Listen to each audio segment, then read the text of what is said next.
ওই, কি হইছে?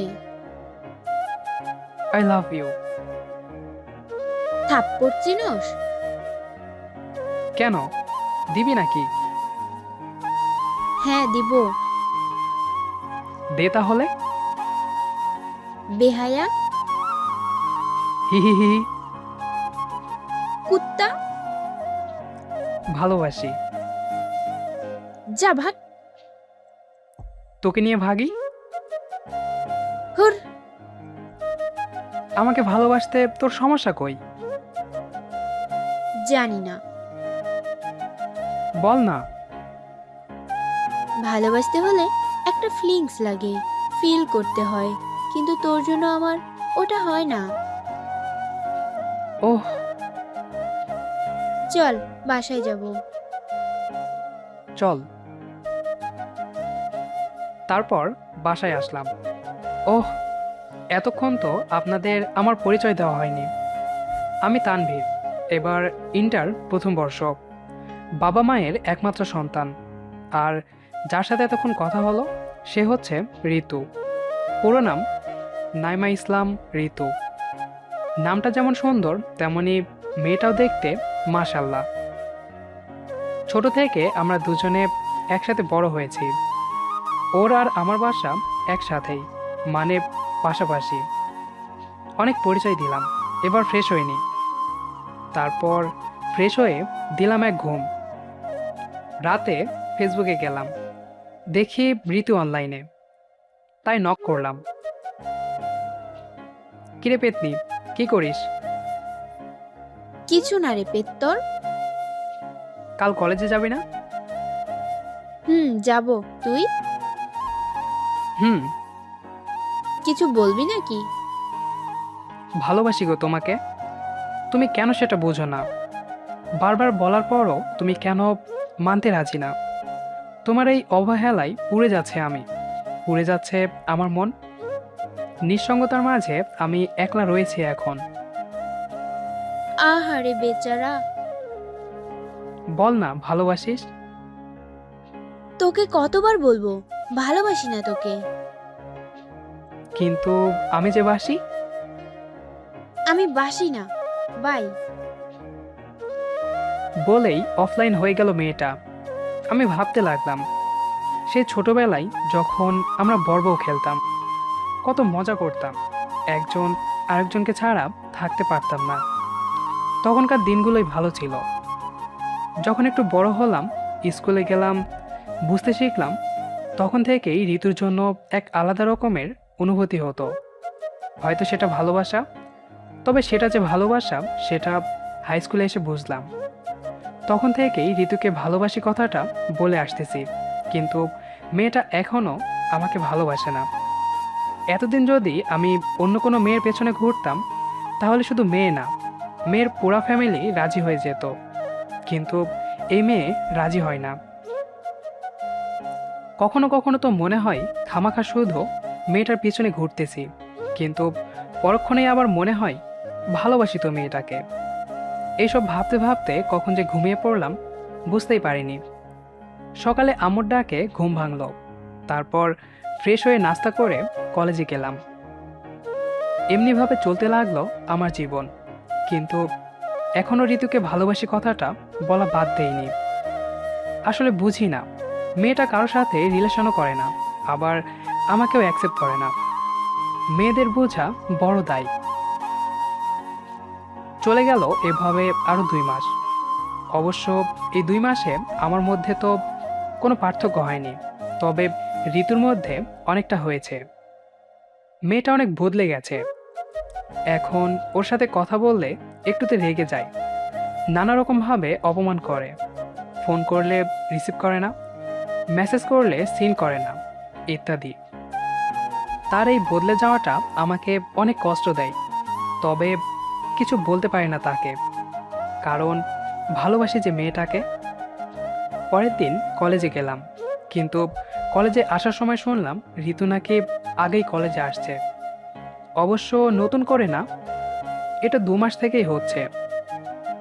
কলেজের মাঠে বসে আছি, এমন সময় যা দেখলাম তাতে আমি একদম পুরাই থ হয়ে গেছি। কারণ ঋতু একটা ছেলের সাথে হাত ধরে ঘুরে বেড়াচ্ছে। নিজে চোখকে বিশ্বাস করতে পারলাম না। আমার ঋতু কিনা অন্য একটা ছেলের হাত ধরে ঘুরে বেড়াচ্ছে। আর কলেজে থাকলাম না, সোজা বাসায় চলে আসলাম। না, আমাকে জানতে হবে ওই ছেলেটাকে। তাই বিকেলের দিক গেলাম ঋতুদের বাসায়। দেখলাম মেয়েটা রুমে বসে মোবাইল টিপতেছে। কিরে, কি করিস? দেখতেই তো পাচ্ছিস, তাহলে বলার কি আছে? হুম, তোকে একটা কথা বলার ছিল। কি বলবি বল, আমার হাতে সময় নেই। কলেজে তোকে দেখলাম একটা ছেলের সাথে ঘুরতে। ছেলেটা কে? সেটা কি তোকে বলতে হবে, ছোট লোক থাকার? আর তুই আমার কে যে তোকে সেটা বলতে হবে? আমি শুধু জানতে চেয়েছিলাম কে ছেলেটা। ছোট লোকের বাচ্চা, তোকে কেন বলবো? আর তুই সবসময় আমার পিছনে কেন পড়ে থাকিস লেলি কুত্তার মতো? তোর কি হায়া নাই নাকি? তোকে তোর বাবা মা কিছু শিখায় নাই? তাহলে কুত্তার লেজ কখনো সোজা হয় না। আর বলেছিলি না ছেলেটা কে? ওটা আমার বিএফ হইছে এবার। এসব কথা শুনে আর নিজের চোখের পানি আটকাতে পারিনি। ভাবতেই পারিনি ঋতু আমাকে এভাবে অপমান করবে। চলে আসলাম সেখান থেকে। তারপর বাসায় এসে সেদিন অনেক কান্না করেছি। কিন্তু একসময় মনে হলো, আমি কার জন্য কান্না করতেছি? যে কিনা আমাকে ভালোবাসে না তার জন্য? না, আমি কাঁদবো না। আর আমি থাকবো না এখানে। চলে যাব এই শহর থেকে। তাই আব্বুকে বললাম, আব্বু, আমি আর এখানে থাকবো না। আমি ঢাকাতে আঙ্কেলের কাছে থাকবো। আব্বু আমাকে সম্মতি দিল ঢাকায় যাবার। তারপর চলে আসলাম আমার রুমে। সব কিছু গুছিয়ে নিলাম। পরের দিন চলে গেলাম এই শহর ছেড়ে, আমার ঋতুকে ছেড়ে। আসলে ঋতু এখন আমার না, অন্য কারো। আমি ঢাকাতে আসছি এটা কাউকে বলিনি। আমার বন্ধুরাও জানে না, শুধু আমার পরিবার ছাড়া। তো ঢাকায় চলে আসলাম। আঙ্কেল আমাকে দেখে তো অনেক খুশি। কেনই বা হবে না?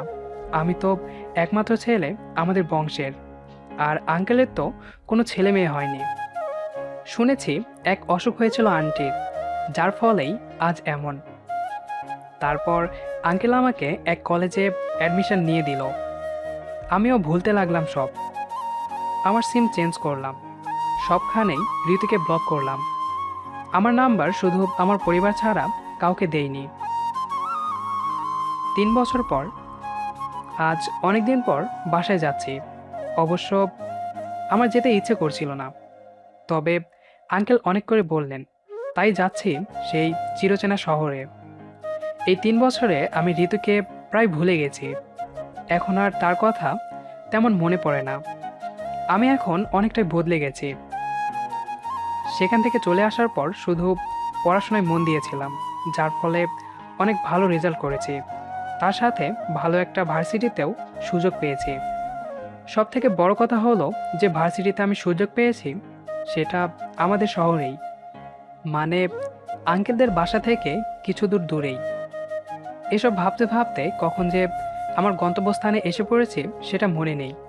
তারপর বাস থেকে নেমে দেখলাম আব্বু এসেছে। আমাকে দেখেই আব্বু আমার কাছে এসে আমাকে জড়িয়ে ধরলো।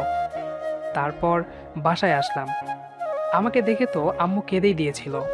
আসলে এক ছেলে তো, তারপরেও মায়ের মন বলে কথা। আমার রুমে গেলাম, কিন্তু আমি তো রুমটা দেখে অবাক হয়ে গেলাম। কারণ আমার রুমটা অনেক সুন্দর করে সাজানো। দেখে মনে হয় না কেউ এ রুম ব্যবহার করে না। তারপর ফ্রেশ হয়ে বিশ্রাম নিচ্ছিলাম, এমন সময় ঋতুর কথা মনে পড়ে গেল।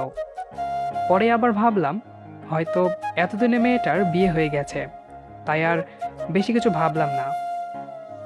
বিকেলের দিকে একটু বের হলাম সব পুরনো বন্ধুদের সাথে দেখা করতে। ওরা তো আমাকে দেখে অনেক খুশি। জমিয়ে আড্ডা দিলাম। তারপর সন্ধ্যার আগে বাসায় আসতেছি। এমন সময় মনে হলো কে যেন আমাকে দেখতেছে। আশেপাশে তাকিয়ে দেখি কেউ নাই। হয়তো আমার মনের ভুল, তাই বাসায় আসলাম। সেদিনের মতো রাতে খেয়ে ঘুমালাম। সকালে উঠে ফ্রেশ হলাম, তারপর নাস্তা করতে গেলাম। কিন্তু আমি গিয়ে দেখি একটা মেয়ে আমাদের বাসায় আর আম্মুর সাথে কাজ করতেছে। আমি ওইদিকে মন না দিয়ে খেতে বসলাম। আম্মু, আমাকে খেতে দাও। হুম, দিচ্ছি। তাড়াতাড়ি দাও। তারপরে দেখলাম মেয়েটা নাস্তা নিয়ে আসতেছে, কিন্তু মেয়েটাকে দেখতে অনেক সুন্দর ও কিউট। মেয়েটার চেহারা একটু গোল, যার ফলে তাকে আরো কিউট দেখাচ্ছে। অনেকক্ষণ ধরে তাকে চেনার চেষ্টা করতেছি, কিন্তু চিনতে পারলাম না। তাই বললাম, কে আপনি? আপনাকে তো ঠিক চিনতে পারলাম না। আরে, ও ঋতু। ওকে চিনতে পারিস নাই?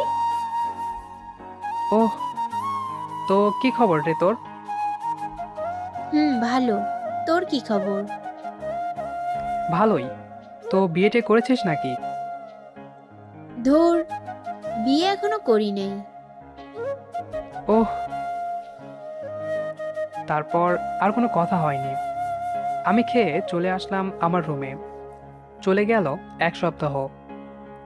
আমার বাসায় আসার মধ্যে আঙ্কেল আন্টিকে অনেক মিস করেছি। তবে এই কয়দিনে ঋতুর মাঝে অনেকটাই পরিবর্তন দেখেছি। মেয়েটা এখন সবসময় আমাদের বাসাতেই থাকে। ঋতু আমাকে কিছু বলতে চাইছে কিছুদিন ধরে, কিন্তু বলতে পারছে না। তো একদিন রাতে ছাদে বসে চাঁদ দেখতেছি, এমন সময় দেখলাম ঋতুও ছাদে আসলো। আমি কিছু না বলে চুপচাপ বসে আছি। তখনই ঋতু বলল, তোর সাথে কিছু কথা আছে। হুম, বল। আসলে আমি তোকে ভালোবাসি। তুই যখন ছেড়ে চলে গেলি, তখনই তোর ভালোবাসা বুঝতে পারলাম। আর কন্ট্রোল করতে পারলাম না নিজেকে। ঠাস ঠাস করে 4টা থাপ্পড় দিলাম মেয়েটাকে। কি ভাবিস তুই নিজেকে? ভালোবাসা অত সস্তা না যে বললেই হয়ে যাবে। আর তোর কয়টা বিএফ লাগে? একজনের সাথে প্রেম করে হয় না?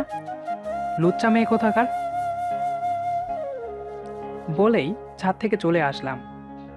যখন কথাগুলো বলতেছিলাম দেখেছিলাম ঋতু চোখে পানি। তবে আমি আর এসব ভাবতে চাই না। না, আর এখানে থাকা যাবে না। কালকে চলে যাব আমি এখান থেকে। রাতে আব্বুকে বলে সব ঠিক করে নিলাম। সকালেই আমার ট্রেন, তাই রাতেই সব গুছিয়ে নিলাম। আমি এখন ট্রেনে বসে আছি, চলে যাচ্ছি আবার এ শহর ছেড়ে। ভাবছিলাম আরো বেশ কিছুদিন থাকবো, কিন্তু সেটা আর হলো না, শুধু ঋতুর জন্য। যাক, যা হয়েছে ভালোই হয়েছে। ঢাকাতে আসার আমার আজ 15 দিন হয়ে গেল। সব ভুলে আবার নতুন করে শুরু করলাম। নতুন বলতে ঋতুর কথা ভুলে গেছি, কারণ ভার্সিটিতে আমার অনেক ফ্রেন্ড, সেটা ছেলে হোক বা মেয়ে। অনেকগুলো মেয়ের প্রপোজ পেয়েছি ভার্সিটিতে এসে, কিন্তু কাউকে অ্যাকসেপ্ট করিনি। কেন করিনি জানি না।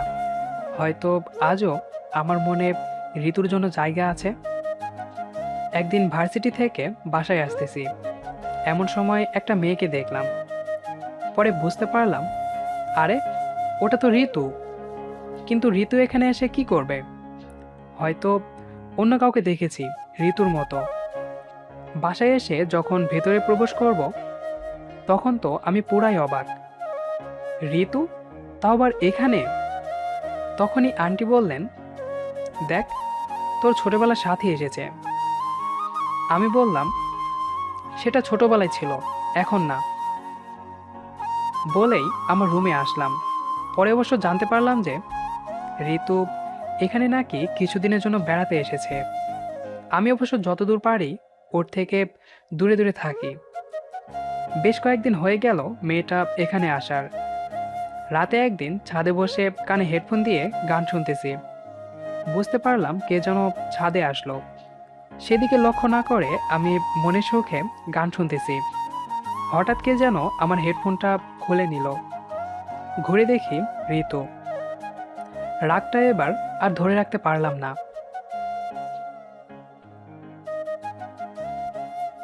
কি সমস্যা কি তোর? তোর সাথে কথা আছে। আমার কোনো কথা নাই। আমার আছে। কি কথা থাকবে তোর? অন্য একটা ছেলের সাথে প্রেম করিস, আবার আমাকে এসে ভালোবাসি বলিস? লজ্জা করে না তোর? তুই সত্যিটা জানিস না, আগে শোন, তারপর বলিস। আচ্ছা বল, শুনি, কি বলবি? সেদিন তুই কলেজে যে ছেলেটাকে দেখেছিলিস, ওটা আমার মামাতো ভাই। ওহ আচ্ছা, আজকাল ভাই বোনেরাও হাত ধরাধরি করে ঘুরে বেড়ায় বুঝি? ওটা আমি তোকে দেখানোর জন্য করেছিলাম, কারণ তোকে আমার তখন একদম সহ্য হতো না। তাই আমি প্ল্যান করেছিলাম কি করে তোর থেকে মুক্তি পাবো। তাই ওসব করেছি। আমার প্ল্যান যখন সফল হলো, তখন আমি খুব খুশি ছিলাম। কিছুদিন পর আবার শুনলাম তুই নাকি ঢাকা চলে গেছিস। সেদিন আরো খুশি হলাম যে যাক বাবা, এতদিন পর আমি আজ মুক্ত। কিন্তু কেন জানি মনে সুখ ছিল না। কিছুদিন যেতে না যেতে তোকে মিস করতে লাগলাম, তোর ভালোবাসি বলাটা মিস করতে লাগলাম। পরে যখন বুঝতে পারলাম যে আমিও তোকে ভালোবেসে ফেলেছি, তখন অনেক দেরি হয়ে গেছিল। ফোনে, ফেসবুকে সব জায়গায় তোর সাথে যোগাযোগ করার চেষ্টা করলাম, কিন্তু সব দিক থেকেই ব্যর্থ হলাম। পরে আন্টির কাছ থেকে তোর নাম্বার নিলাম, কিন্তু ফোন করে তোকে কি বলবো সেটাই বুঝতে পারতেছিলাম না। তাই তোর জন্য অপেক্ষা করতে লাগলাম, কিন্তু তুই আসলি না। আসলি, তাও আবার 3 বছর পর। এই 3 বছরে কত কষ্ট হয়েছে আমার জানিস? যখন তুই দূরে চলে গেলি, তখন বুঝলাম ভালোবাসা কি, কারো জন্য অপেক্ষা করাটা কত কষ্টের। তোর জন্য প্রতি রাত কাঁদতাম, তোর ছবি বুকে নিয়ে ঘুমাতাম। তোকে আমি অনেক ভালোবাসি, তুই আমাকে ফিরিয়ে দিস না, তা না হলে আমি মরেই যাব। আমি শুধু এতক্ষণ চুপ করে ওর কথাগুলো শুনতেছিলাম। কি রে, চুপ করে আছিস কেন? কিছু বল। আমি তোকে ভালোবাসি না। আমাকে যখন ভালোই বাসিস না, তাহলে এতগুলো মেয়ের প্রপোজ কেন অ্যাকসেপ্ট করিস নাই? সেটা আমার ব্যাপার, তোকে বলতে হবে নাকি? তুই যদি আমাকে ভালো না বাসিস, তাহলে আমি এখানেই ছাদ থেকে লাফ দেব। তো দে না, কে মানা করছে তোকে? ওকে, শেষবারের মতো বলছি, ভালোবাসি তোকে। তারপর ঋতু যখনই ছাদ থেকে লাফ দিতে যাবে, তখনই ওকে ধরে ফেলেছি। তারপর ঠাস করে চর বসিয়ে দিলাম। তুই কি পাগল হয়ে গেছিস নাকি? হ্যাঁ হ্যাঁ, আমি পাগল হয়ে গেছি, তোর জন্য পাগল হয়েছি।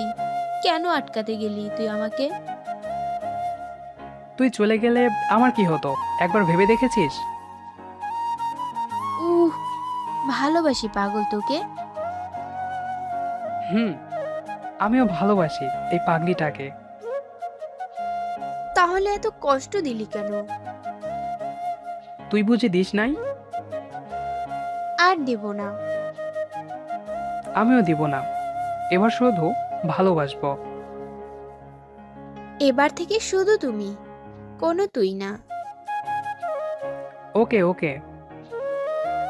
এই, আরো জড়িয়ে ধরো। হুম। আমাকে ছেড়ে আর যাবে না তো? একদম না। এই, একটা পাপ্পি দিবা? যা দুষ্টু। বলেই আমার বুকে মাথা লুকালো। তারপর তারপর আর কি, কাম খাতাম, পেইসা উসুল